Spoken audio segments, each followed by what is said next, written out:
Now, in business, China's Belt and Road Initiative marked its 10th anniversary with the third Belt and Road Forum for International Cooperation in Beijing in October.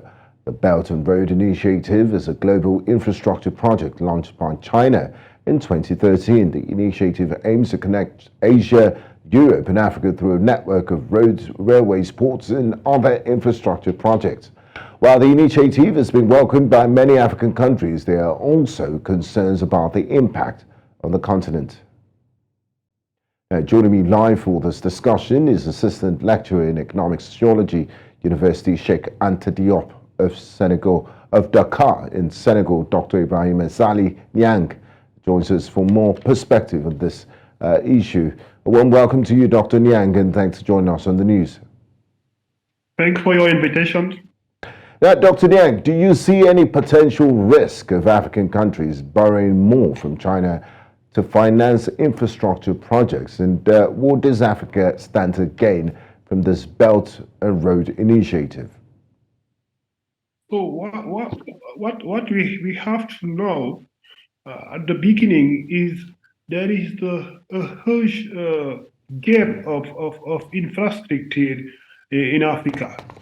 So that means that the African countries, they need to borrow money for building highway, expressway, railway, and bridge, and also.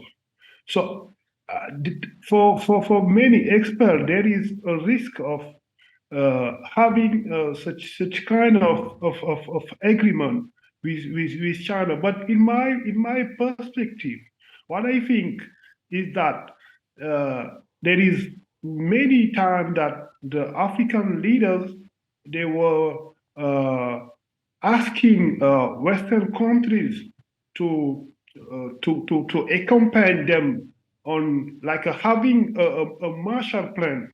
And the way that the Belt and Road Initiative is ruling is a kind of way to enable them to reduce the gap of infrastructure. But we can notice that there is some kind of critics that we can make concerning the certain agreements between China and some African countries. There is some objective critics that we can make concerning this. As you say, there is a risk. Now, Dr. Niang, the lending to Africa by China has fallen to its lowest levels in almost 2 decades. What do you think is responsible for this decline, and how would it affect African countries that have been relying on Chinese loans for infrastructure development? Yes, we saw during the last decade that there is many countries who borrows money from China, but at the end we see that they have confronted with much more difficulties to reimburse the money to China. And now I think at that time it was for China to launching the Belt and Road Initiative to show people that it is working, and they did not take time to make much more investigation before lending money for these countries, because those countries they face difficulties before China lend them money. So finally, there is a kind of reframing the loan, and China has decided now to see how it could be done in a way that they call small and beautiful, like a loan which is feasible in terms of the execution in a short term and without some environmental impact.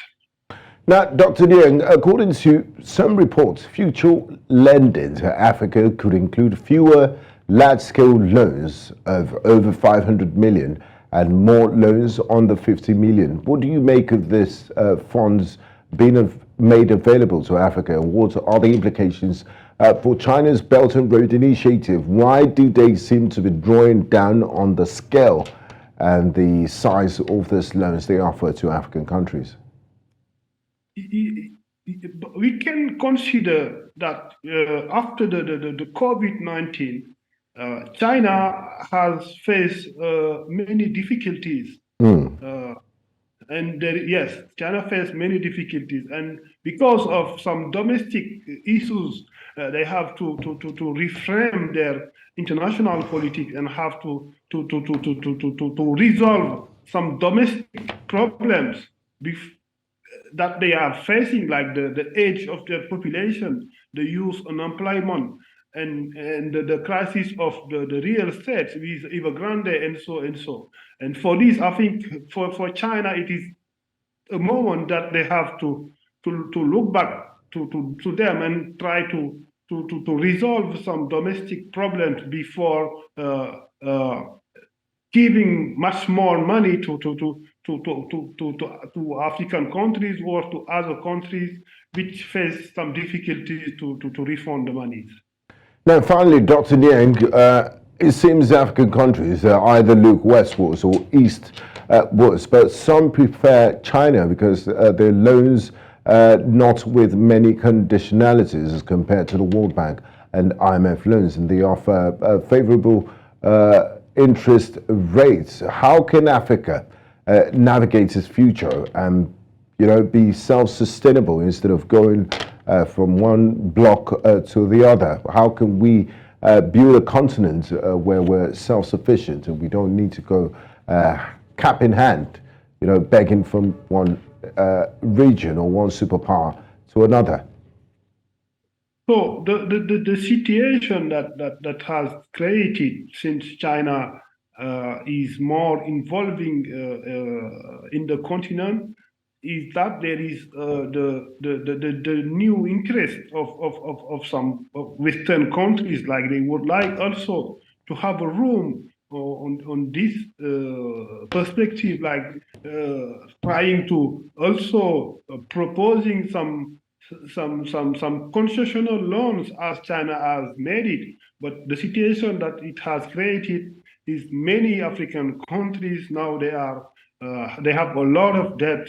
It become I think the next crisis for many of African countries, like they are facing a huge ledge of debt. Thank you very much for your time and insights, Dr. Ibrahima Niang, Assistant Lecturer in Economic Sociology at the University Cheikh and Diop in Dakar, Senegal. Thanks for your insights and your expertise. Thank you.